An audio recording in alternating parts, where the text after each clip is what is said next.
ভদ্রভাবে এই বাড়ি থেকে বেরিয়ে যাও, আমরা ভূমিদস্যু তোমার বাড়ি দখল করতে আসছি। মা আমি কই যাব, স্বামীর ভিটা ছেড়ে এই বাড়ি ছাড়া তো আমার আর জায়গা জমিন নাই। তোমার জায়গা জমিন না থাকলে আমাদের কিছুই করার নাই।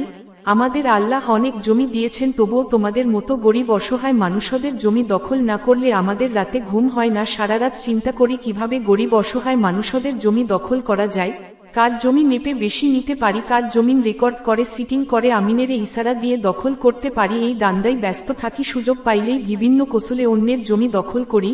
তাড়াতাড়ি এই বাড়ি আমাদের দিয়ে তুমি ভদ্রভাবে চলে যাও। কোথায় যাব? হ্যাঁ, ও ঠিকই বলিছে। তুমি যদি বাড়ি ছেড়ে না যাও তাহলে এই বাড়ি আমরা কিভাবে দখল করব? দখল করতে পারবো না, তাই তোমাকে এই বাড়ি ছেড়ে চলে যেতেই হবে। তুমি চলে যাও, বারবার বলছি তুমি চলে যাও, চলে যাও এই বাড়ি থেকে।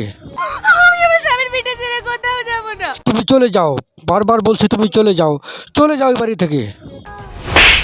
এই শালা ভূমিদস্যু, তুই আর কত গরিব অসহায় মানুষের সম্পদ তোরা আত্মসাৎ করবি? তোদের আল্লাহ অর্থ সম্পদ সব দিয়েছে, তারপরও তোরা গরিব অসহায় মানুষের সম্পদ আত্মসাৎ করার জন্য বিভিন্ন প্রকার সিটিংবাজি কৌশলবাজি চালাস।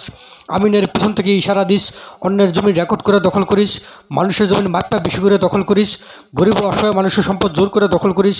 তোরা যে এত অন্যায় জুলুম করতেছিস, তোদের কি লজ্জা করে না? তোদের কি পরকালের ভয় নাই? তোরা কি পরকালে জাহান্নামে যেতে চাস?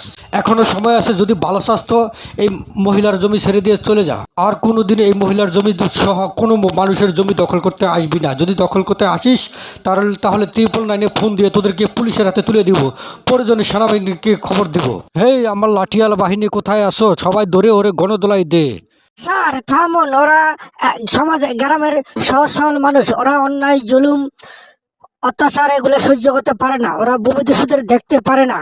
তাই আপনি চুপ করে থাকুন, সময় মতো ওরে পটায়া এই এলাকার জমি জমা যতটুকু পারি আমরা দখল করে নিব।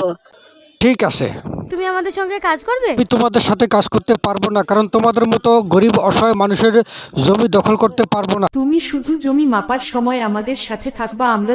আমরা যখন এসের জমি বিআরএস এর নকশা দিয়ে মেপে আমিনের ইশারা দিয়ে অন্যের জমি দখল করব, তখন যদি কেউ প্রতিবাদ করতে চায় তখন তুমি তাকে সাইটে ডেকে নিয়ে 500-1000 টাকার নোট তার পকেটে দিয়ে দিবে বা 1000 টাকার নোট দেখাইয়া দিবে। আর যারা ঘুষ নিবে না তাদেরকে আমাদের ক্ষমতা বলে হুমকি দিবে, ভয় দেখাবে। তাহলে আমরা যতই অন্যের জমি দখল করি না কেন কেউ প্রতিবাদ করবে না। তাহলেই সহজেই আমরা গরিব অসহায় মানুষদের জমি দখল করতে পারবো।